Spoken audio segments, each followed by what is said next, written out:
कि अगर हरम का इमाम है तो गलत नहीं हो सकता, ये सरासर बातिल नजरिया का मुबल्लिग है। अगर हरम का इमाम गलत नहीं हो सकता तो खाना काबा के बुत को भी तुम्हें सजदा कर लेना चाहिए, क्योंकि वो खाना काबा के अंदर था। इसलिए हकीकत ये है जो इमाम इसको मोहब्बत, अच्छे रजा, प्यारे रजा, आशिक रजा, फासिल रजा, अल्लाह की रजा, सहाबा की रजा, अपने वक्त के इमाम आज़म, अपने वक्त के इमाम मालिक, अपने वक्त के इमाम शाफिई, अपने वक्त के इमाम अहमद बिन हंबल, इमाम अहमद रजा खान 10 शव्वाल 1273 हिजरी 14 जुलाई 1856 ईस्वी में अपना नजरिया दिया पैदा होने के बाद कि तुझसे और जन्नत से क्या मतलब वहाबी दूर हो, हम रसूलुल्लाह के, जन्नत रसूलुल्लाह की, और दुश्मन अहमद पे शिद्दत कीजिए, मुल्हिदों की क्या मुरब्बत कीजिए, गैस में चल जाए बेदीनों के दिन, या रसूलुल्लाह की कसरत कीजिए, और मोमिनों की शान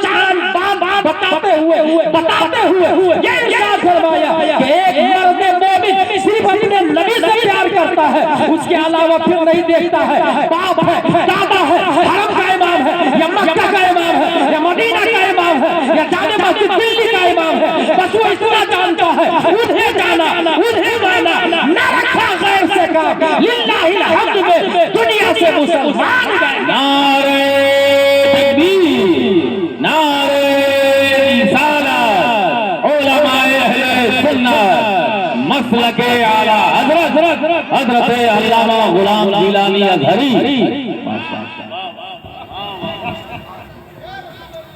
इमामे हरम का मोमिन होना ये कहाँ साबित है भाई? ये कहाँ लिखा, किसने बताया? मनमानी।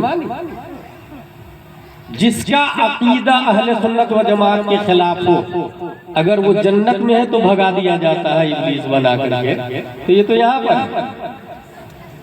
इसलिए वहाबियों के पीछे नमाज नहीं। अपनी बेटी वहाबियों को मत दे, उससे निकाह नहीं।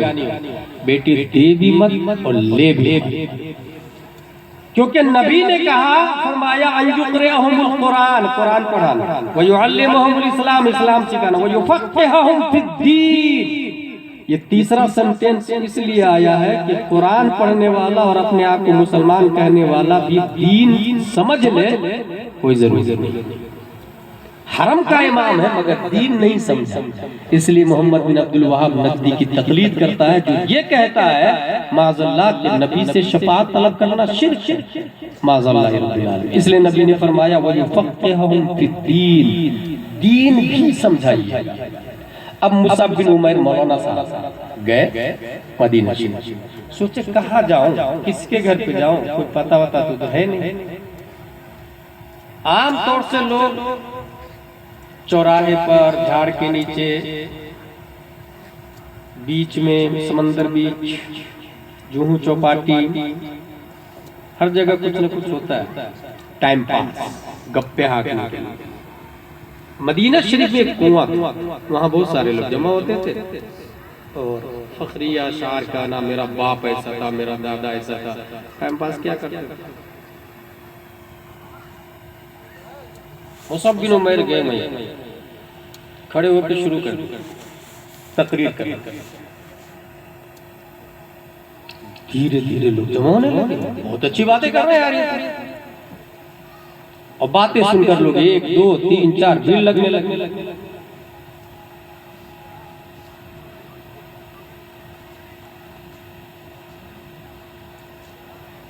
मदीने का डॉन है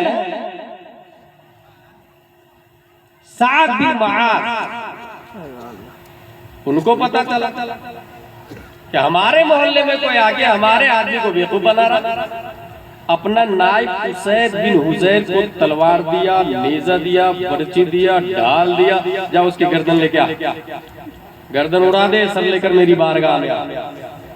नेज़ा हमाइल करके, तलवार हमाइल करके, ढाल लेके पहुंच।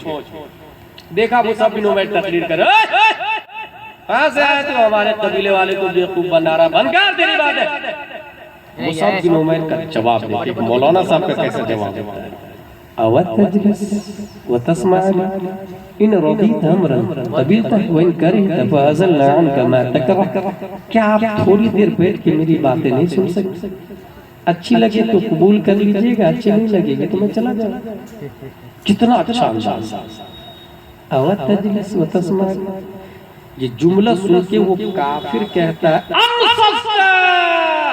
तूने इंसाफ वाली बात की है, चल तेरी बात सुनता मैं। नेजा को जमीन पे गाड़ा। बोल क्या बोलता है? उन्होंने कुरान मुकद्दस की जो तिलावत, अल्लाह अकबर कबीरा, तिलावत कुरान की हलावत, कल्बे उसैद बिन हुजैर की कैफियत की बिल्डिंग पर बुलडोजर का काम किया है।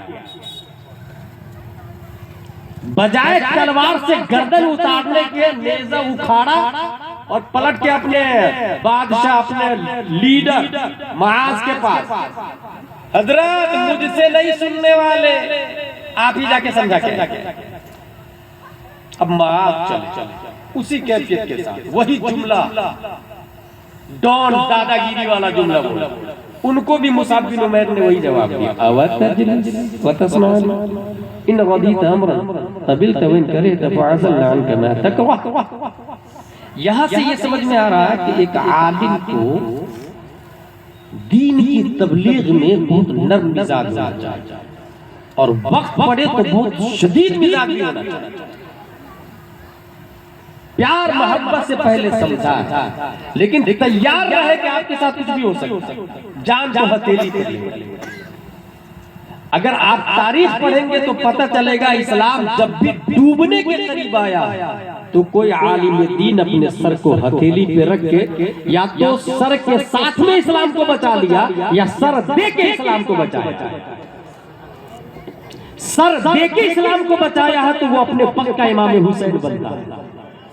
सर लेकर के और अपने सर की हिफाजत के साथ अगर इस्लाम बचाया है तो उसे अर्तुल गाजी कहा जाता है। मुसाब बिन उमैर के अल्फाज सुन के मुआज ने, जो मारने की गर्ज से आए, आप जो ये मैसेज दे रहे हैं इसको एक्सेप्ट करने की प्रोसेसिंग क्या है? मुसाब बिन उमैर ने कहा इट इज वेरी सिंपल, ये कुआं है, नहा लीजिए और 2 रकात नमाज पढ़ लीजिए, हो गया। हैंड टू हैंड वो नहाए, 2 रकात नमाज पढ़े, नेज़ा उखाड़ा, मदीना में गए, मदीने में तमाम लोगों को जमा कर लिया।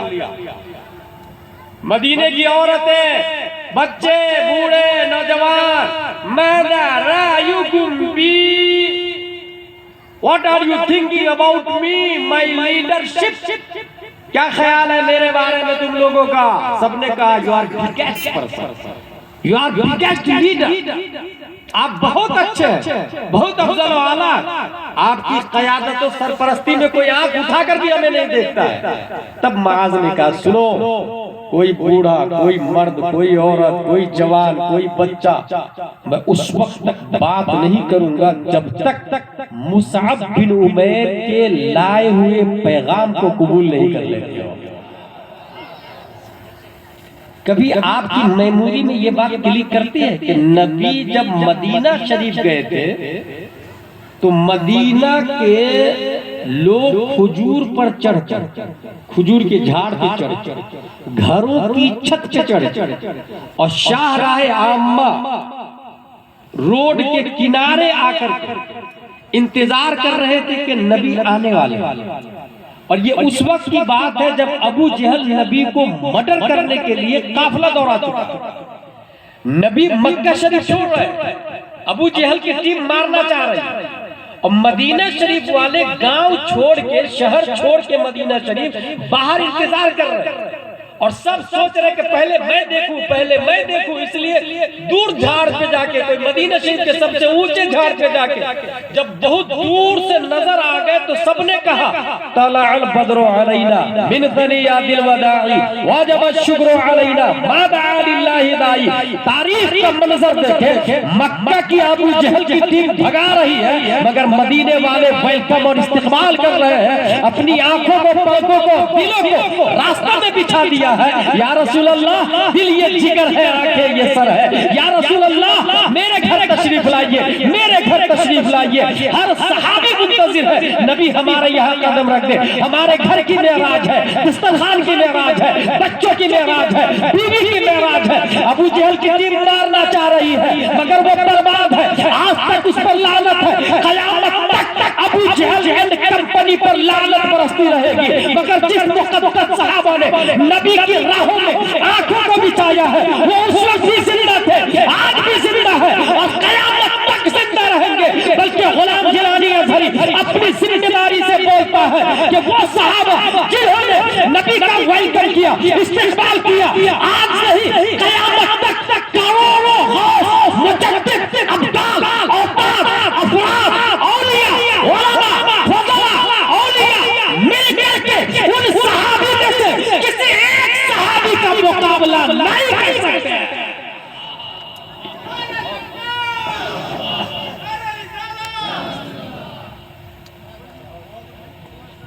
हुजूर सल्लल्लाहु तआला अलैहि वसल्लम तशरीफ ले। ये मौलाना साहब की बात है। मुसअब बिन उमैर, हजरत अल्लामा मौलाना मुसअब बिन उमैर, हम लोग तुमने मेरे बेटे को मारा, how dare you don't know about me, my status, my education, my service, my relationship, how dare you to beat my son. दो तीन झापड़ दूसरे के बेटे को मार देगा, मेरे बेटे को मारा। अगर मुसअब बिन उमैर को देख जंगे बद्र के बाद इनके एक भाई के हाथ में रस्सी बांधी जाए। मुसअब बिन उमैर कहते हैं मजबूती से बांधो रस्सी, इसकी माँ बहुत मालदार है, फिदिया बहुत मिलेगा। भाई कह रहा भाई भाई भाई आपने मुझे पहचाना नहीं, मैं आपका भाई, मैं आपका भाई का नहीं। तू मेरा भाई होता तो अबू जहल की तरफ से नहीं आता, मोहम्मद मुस्तफा की तरफ से आता। इसका मतलब ये हुआ कि रिश्ता ईमान का असल है, न कि ब्लड का रिश्ता। हमारे बेटे को मारा, हाउ डेयर यू, मगर यहाँ इस्लाम का जनाजा निकाला जा रहा और आप घर में सो रहे। समाज की बेटी मुर्तल हो रही है और आप एंजॉय कर रहे हैं। मदरसे की दीवारों पर बुलडोज़र चलाया जा रहा है और आप अपने महल की हिफाजत के लिए खड़े हैं। इसको इस्लाम नहीं कहा जाता ब्रो। ये सिर्फ दावा तो हो सकता है, दलील नहीं।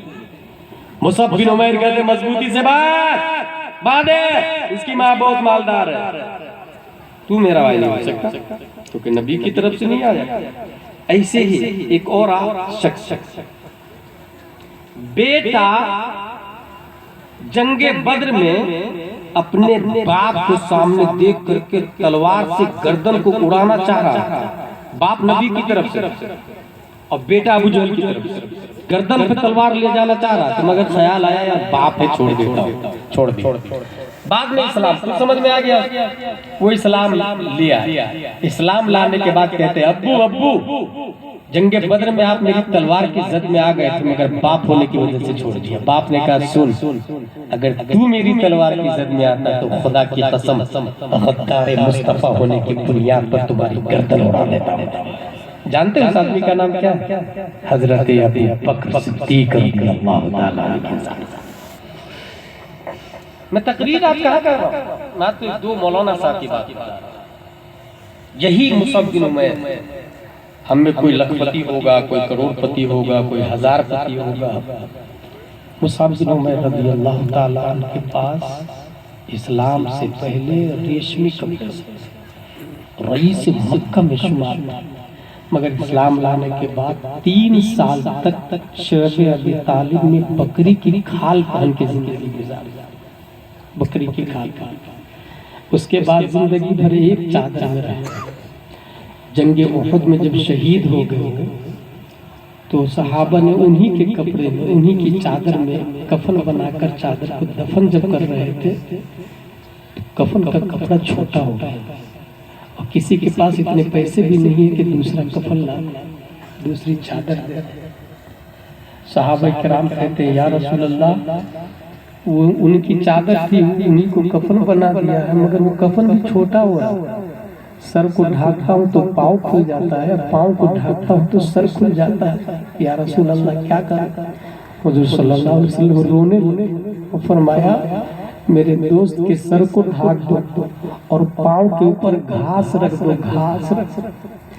जिसने इस्लाम गोपालगंज तक पहुंचाया उन्हें कफन पूरा नसीब नहीं, कफन की जगह घास। मगर शान का ये आलम है कि नबी खुद जाके उनको सलाम करते। हर साल उहुद में जब जाते तो सलाम करते। किसी ने कहा या रसूल अल्लाह ये सुनते हैं? कहा ये जवाब भी देते हैं और कयामत तक सलाम करने वालों का जवाब देते हैं, कयामत तक। अब ये गौर पर ये है उनका कफन का नसीब नहीं था, मगर कभी भी अमीरी की तरफ पलटना नहीं चाहता, माँ की तरफ पलटना नहीं चाहता, बाप की तरफ पलटना नहीं चाहता, खानदानी प्रॉपर्टी और दौलत की तरफ पलटना नहीं चाहता। उन्होंने सोच लिया इस्लाम से बढ़ के कौन सा लिबास हो सकता है, नबी से बढ़ के और कौन सी दौलत हो सकती है। कभी आज हम अपने गरीबान में झांक के उन लोगों के बारे में सोचे, सहाबा के बारे में सोचे, इस्लाम के बारे में सोचे, तो यकीनन आप दिल में जज्बा हिम्मत पैदा हो। ये थे पहले मौलाना साहब, क्या नाम बताया मैंने? मुसअब बिन उमैर रज़ियल्लाहु ताला, नाम याद है। दूसरे मौलाना साहब, ये बात है सेकेंड वर्ल्ड वॉर का खात्मा। सेकेंड वर्ल्ड वॉर के खात्मे पर सल्तनत उस्मानिया का जनाजा निकला और स्पेन में एक मीटिंग होती है। उस मीटिंग में यह पास होता है कि टर्की का लीडर कमाल अतातुर्क को बनाया। सब लोगों ने मुंतखब कर लिया कमाल अतातुर्क को, क्योंकि ये सेकुलर मिजाज। सेकुलर मिजाज मतलब इस वक्त अमेरिका में 1995 से 2000 तक तकरीबन 4 से 5 सेमिनार हुए। उसमें पूरी दुनिया के मुसलमानों को 4 हिस्सों में बांटा गया: fundamentalist, traditionalist, modernist, secularist. Fundamentalist मतलब बुनियाद, दाढ़ी शरीफ रखूंगा, टोपी शरीफ पहनूंगा, बैठकर पानी पीऊंगा, नमाज पढ़ूंगा, रोजे रखूंगा, ज़कात निकालूंगा, सुन्नत पर अमल करूंगा चाहे मेरी जान जाए। इसको कहते हैं फंडामेंटलिस्ट, बुनियाद परस्त, सरे मुंह इस्लाम से इन्हिराफ पसंद नहीं। दूसरी किस्म किया उसने ट्रेडिशनलिस्ट। 1400 साल पहले नबी ने मस्जिद नबवी के मिंबर पे चढ़ के जो बात कही थी, 1400 साल के बाद गोपालगंज दारुल उलूम नक्शबंदिया में पढ़ाने वाला आलिम वही बात बगैर जबरदस्त पेश की तब्दीली के बयान कर रहा है, बगैर जबरदस्त पेश के बदले हुए। इसको कहते हैं ट्रेडिशनलिस्ट। गोपालगंज वालों को सीधे नबी से जोड़ना और हूबहू वही सेंटेंस बयान करना जो नबी ने बयान किया। उसने ये कहा कि ये दोनों बहुत घातक है। कौन बोल रहा है? अमेरिका। ये दोनों बहुत, इसमें यहूदी भी शामिल है, इजराइल भी शामिल है। फंडामेंटल और ट्रेडिशनल ये दोनों बहुत नुकसानदेह। तीसरी किस्म मॉडर्निस्ट। मॉडर्निस्ट किसको कहते हैं? पहले तो पैंट शर्ट आम नहीं थी, अब आम हो गई है, तो पैंट शर्ट एक मुफ्ती भी पहन सकता है, मॉडर्निस्ट। कोट पैंट टाई मुफ्ती भी लगा सकता है, मॉडर्निस्ट। स्कूल का यूनिफॉर्म अगर स्कर्ट हो लड़की के लिए तो कोई बात नहीं, पढ़ा सकते, मॉडर्निस्ट। मोबाइल जेल में, घंटी आई, नमाज की हालत में रिंगिंग हो रही है तो मोबाइल निकाला और फिर जेब में रख, नमाज टूटी भी नहीं, मॉडर्निस्ट। अमेरिका बोलता है कि ये अच्छे हैं, ये चलेंगे, इनको आगे बढ़ा, इनको पैसा दो, इनको प्रमोट करो। और चौथी किस्म तो इससे भी ज्यादा डेंजरस, वो है सेकुलरिस्ट। अगर मज़ारे ख्वाजा आ जाए, अस्सलाम वालेकुम बाबा, और अगर कोई मंदिर आ जाए तो राम राम, सेकुलरिस्ट। बोले ये बहुत अच्छे, इन लोगों को प्रमोट करो, इनको आगे बढ़ाओ। इसलिए देखिएगा अपोजिट पार्टी में जितने लोग हैं ना, सबका ईमान का जनाजा इसी निकला हुआ। और अगर मुल्क वाले भगा दे तो दूसरा मुल्क नेशनलिटी दे देता है, जैसे जाकिर नाइक, तस्लीमा नसरीन, सलमान रश्दी, आप भगा देंगे ना, दूसरा मुल्क वाला तैयार है, मॉडर्निस्ट, सेकुलरिस्ट। हम कौन है? फंडामेंटलिस्ट और ट्रेडिशनलिस्ट। आबिद और आलिम, जाहिद और मुफ्ती, ये दोनों बहुत डेंजर, क्योंकि ये नबी की बात करते हैं और उसी पे चलते हैं। इसको कमजोर किया गया। इसलिए हम लोग बहुत पहले दुरूसुल बलागा में एक शेर पढ़ा था, कम आकिलिन आकिलिन आयत मज़ाहिबुहु कम जाहिलिन जाहिलिन तलक़ाहु मरज़ूक़ा अहादल लज़ी तरकल अवहाम हायरतन व सय्यरल आलिमल निहरीर ज़िंदीक़ा। शायद यही शेर है, याद आ रहा है कुछ, बहुत ज़माना माना। सेकुलर कमाल आता सेकुलरिस्ट टर्की में बैठा दिया। आप सुने, टर्की से इस्लाम का जनाजा निकालने के लिए उसने 9 कानून लगाए। कानून नंबर 1, दस्तूर से सरकारी मजहब इस्लाम के शिक को खारिज कर दिया, संविधान में इस्लाम नहीं रहे। पहला कानून ये लागू किया, और यही कुछ यहाँ भी हो रहा है। कानून नंबर 2, मुल्क भर में दीनी मदारिस और खानकाहों पर पाबंदी लगाकर मजहबी तालीम को ममनू करार दिया। मदारिस बंद, खानकाह बंद, क्योंकि मदरसा रहेगा तो फिर से कोई अबू बकर पैदा हो सकता है, फिर से कोई उस्मान पैदा हो सकता है, इसलिए मदरसे पे पाबंदी लगा। नबी की दरसगाह का कमाल है कि अबू बकर सिद्दीक पैदा हुए, उमर और हजरत अली जैसे लोग पैदा हुए, इब्ने अरबी जैसे लोग पैदा हुए, इसलिए मदरसा बंद, खानकाह बंद, क्योंकि पीर साहब कह देते हैं तो मुरीद साहब आंख बंद करके आग में कूद पड़ते, इसलिए पीर साहब भी बंद, कोई खानकाह नहीं। मदरसा में कागज किताब कलम से पढ़ाया जाता है, तो खानकाह में सीना, दिल और लिसान से पढ़ाया जाता है, इसलिए दोनों पे पाबंदी लगा। नजरों से भी नहीं पड़ेगा, कागज से भी नहीं पड़ेगा, दिल से भी नहीं पड़ेगा, न पीर होंगे न आलिम होंगे, ताकि दोबारा फिर कोई टर्की में सल्तनत उस्मानिया ना आ जाए, फिर से कोई इब्ने अरबी और अर्तुगरुल गाजी ना, इसलिए बैंड लगा। कानून नंबर 3, औरतों को तमाम मामलात में मर्दों के मुसावी करार दी जाए और पर्दा को कानूनन जुर्म करार दिया जाए। भाई एक वक्त लाखों की तादाद में नकाब जलाया गया, लाखों की तादाद, मर्द औरत दोनों बराबर है। ये किसका फार्मूला है पता है आपको? यहूदियों का और नसरानियों का, क्रिश्चियनों का, western country. We are equal, both are equal, मर्द औरत दोनों बराबर है। वो तो उसको बस में नहीं है, तो मर्द से भी बच्चा पैदा करवाने की मशीन की तैयारी चल रही है, वैसा सिस्टम ला रहा है, और इसको वो इक्वलिटी कहते हैं।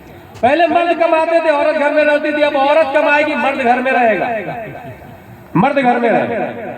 मेरे भाई, मेरा कहना यह है कि कुरान शरीफ में आया अर्रिजालु कव्वामूना अलन निसा, मर्द औरत पे भारी, ठीक है, और ये भारीपन कुरान शरीफ से भी साबित, भारीपन कुरान शरीफ से भी साबित। यहाँ पर एक बात और बता दूं, हजरत अली रज़ियल्लाहु ताला अन्हु के जमाने में 2 औरत आपस में लड़ने लगी कि ये बेटा मेरा है, बेटी तेरी। ये केस अदालत अली में थी। हजरत अली रज़ियल्लाहु ताला अन्हु कहते हैं वेरी सिंपल, 2 कटोरा ले जाओ और दोनों औरत को बोलो अपना अपना दूध निकाल। 2 कटोरा भेजा, तन्हाई में दोनों औरत ने अपना अपना दूध निकाला, कहा चेक करो किसका दूध गाढ़ा। चेक किया कि फला औरत का दूध गाढ़ा है, कहा बेटा उसी का।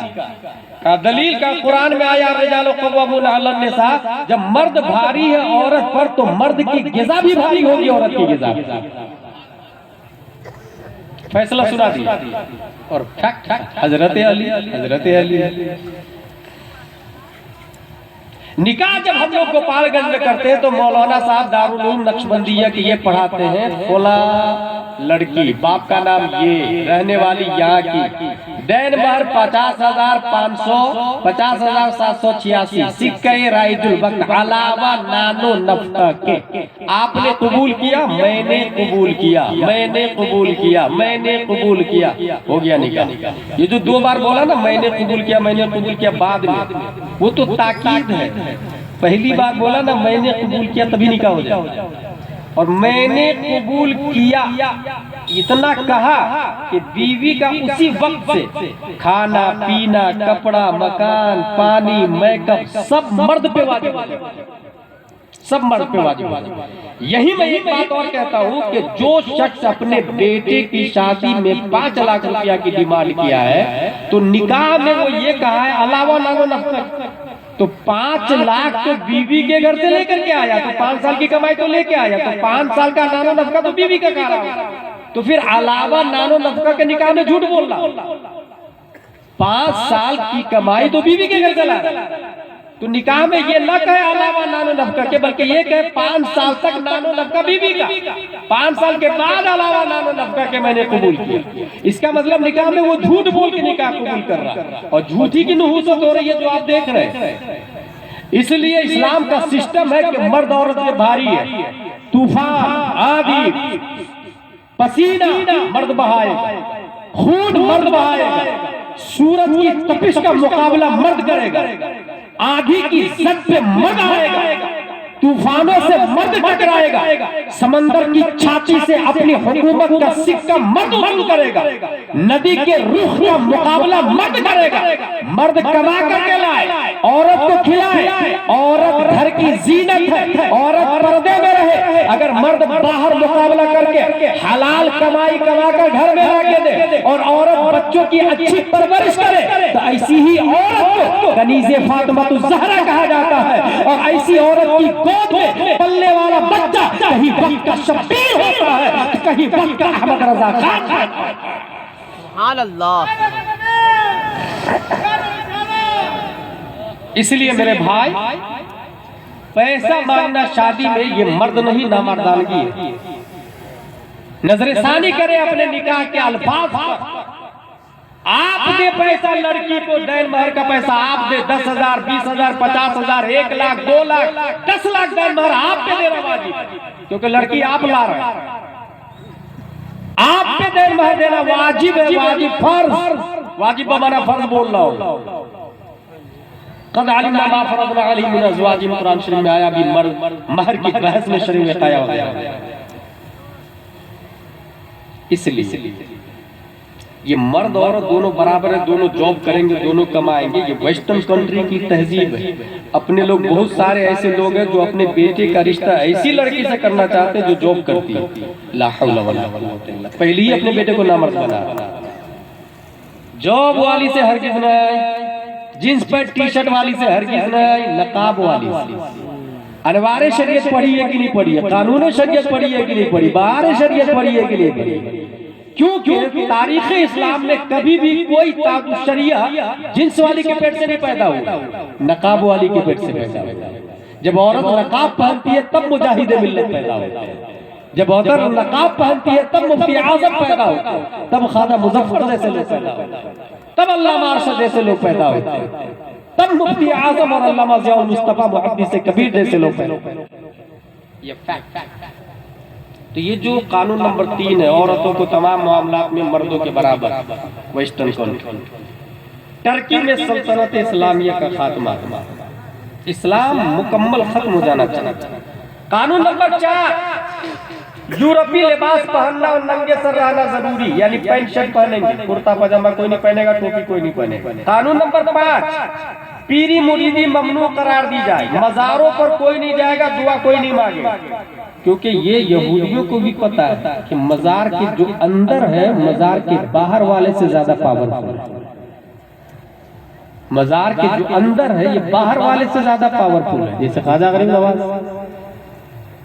इसलिए मज़ारों के जाने की पाबंदी। यहूदियों को ये भी पता है, अब दुआओ मुखुल इबादा, प्यारे मुस्तफा ने जंगे बद्र में दुआ की थी तो रब ने फरिश्तों की फौज भेज दी।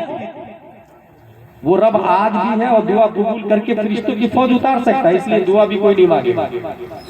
यहूदियों ने इस पर भी पाबंदी लगाई। कानून नंबर 6, हिजरी तकवीम खत्म करके शमसी कैलेंडर राइज कर दिया जाए। आज कितनी तारीख है?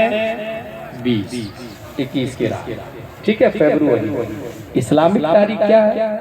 वो अभी करीब करीब 7 है, तो लोगों को याद नहीं है, वरना मोस्टली लोगों को नहीं पता होता। ये यहूदियों का प्लान, क्रिश्चियनों का प्लान। कानून नंबर 7, जुमा की छुट्टी खत्म, संडे को छुट्टी। यहाँ भी संडे को छुट्टी हो रही, ये यहूदियों का प्लान। क्योंकि जुमा को छुट्टी होगी तो मोमिन जुमा पढ़ने जाएंगे, जो जुमा पढ़ने जाएंगे तो इमाम साहब जुमा में तकरीर बहुत अच्छी करते हैं, उनकी तकरीर से हमारी मेहनत में पानी फिर जाएगा, इसलिए जुमा पढ़ने ही नहीं जाए। जुमा की छुट्टी पे पाबंद।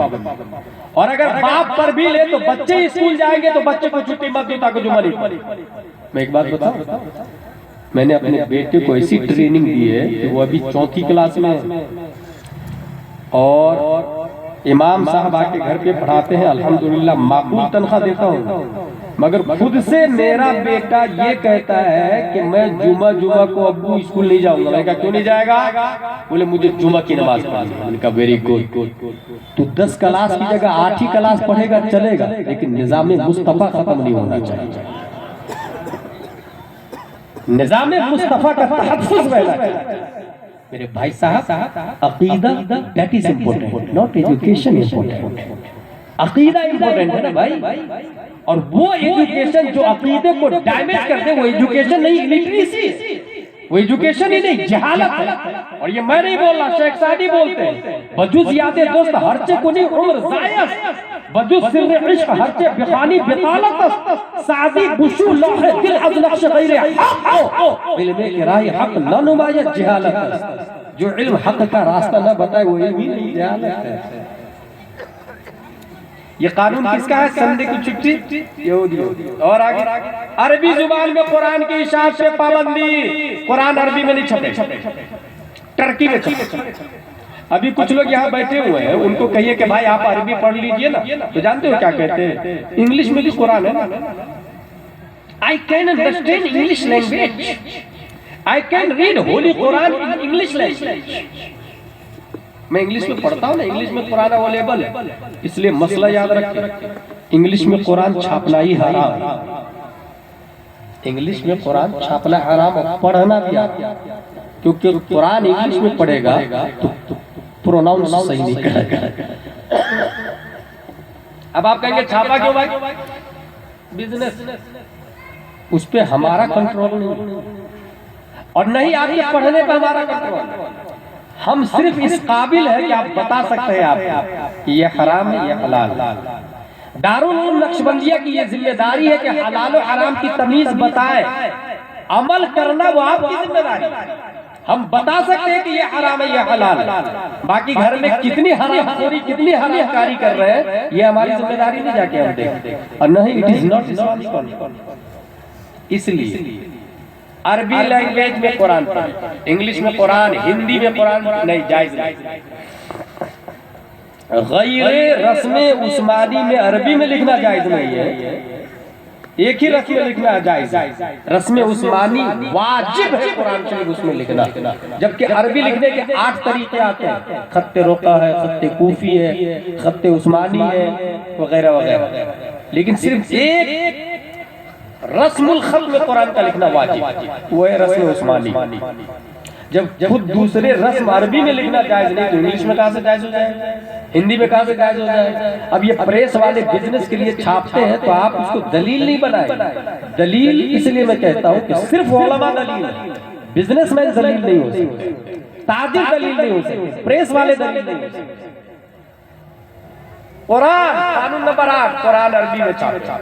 कानून नंबर 9, ये 9 कानून, आखिरी कानून, कानून नंबर 9, नमाज टर्की जुबान में पढ़ी जाएगी, अरबी में कोई नहीं नमाज पढ़ेगा। अल्लाहु अकबर, ये अरबी। अल्लाह इज बिगेस्ट, इंग्लिश, टर्की में, फारसी में, अरबी में कोई नहीं पढ़ेगा। ये कानून क्यों?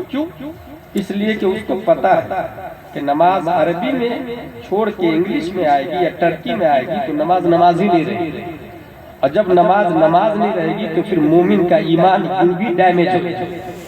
इसलिए उसने ये 9 कानून लगाए,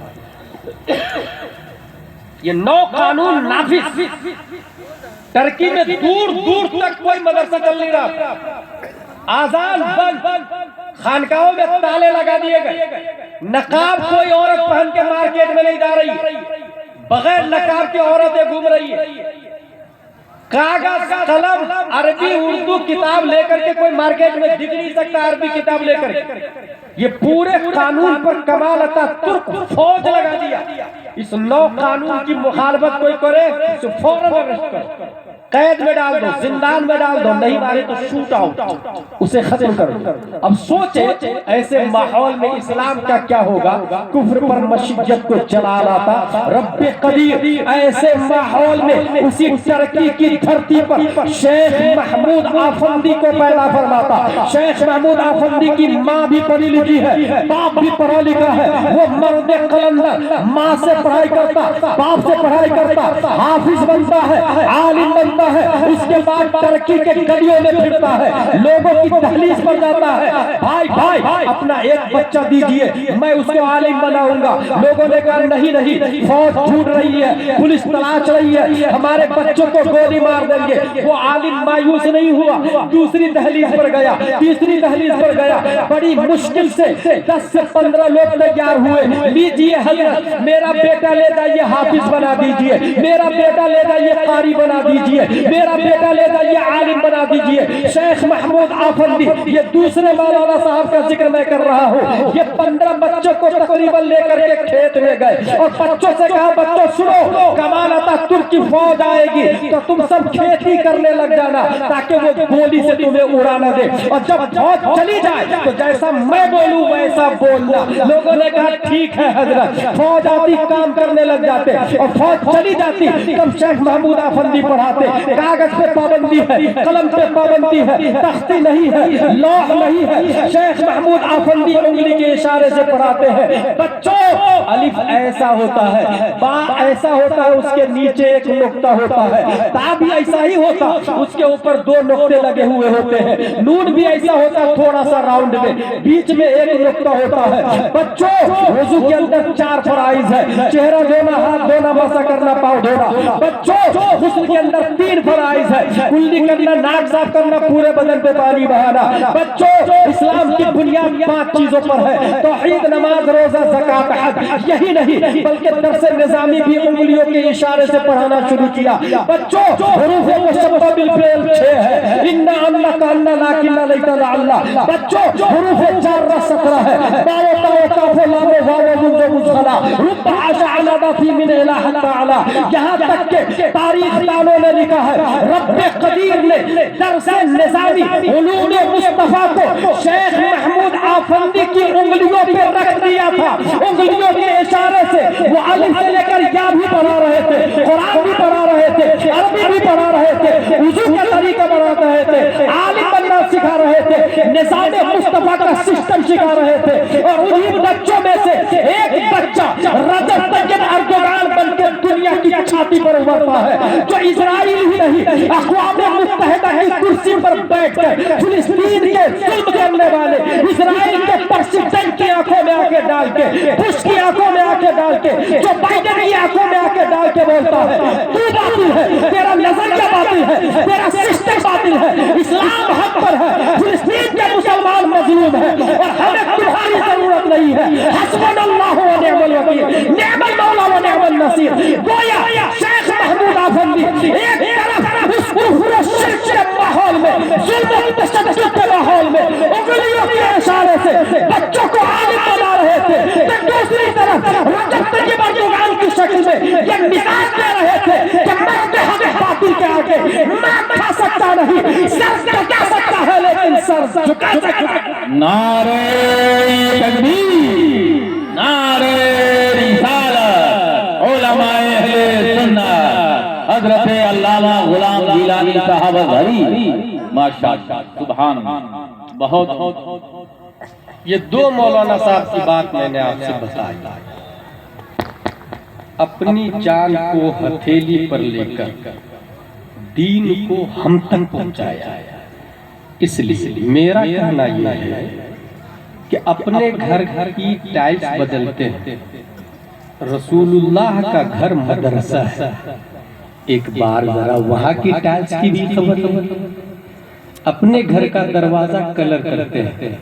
रसूलुल्लाह का घर दारुल उलूम नक्शबंदिया है, एक बार उसके दरवाजे की फिक्र भी कर लीजिए। अपने घर में चावल भर भर के रखते हैं। मेहमान रसूल ने खाना खाया कि नहीं खाया, एक बार जरा फोन लगा के मुफ्ती साहब से पूछ लीजिए। मेरे मदरसे में एक बार खंडवा में एक साहब ने कहा, मुफ्ती साहब हाँ क्या बात है?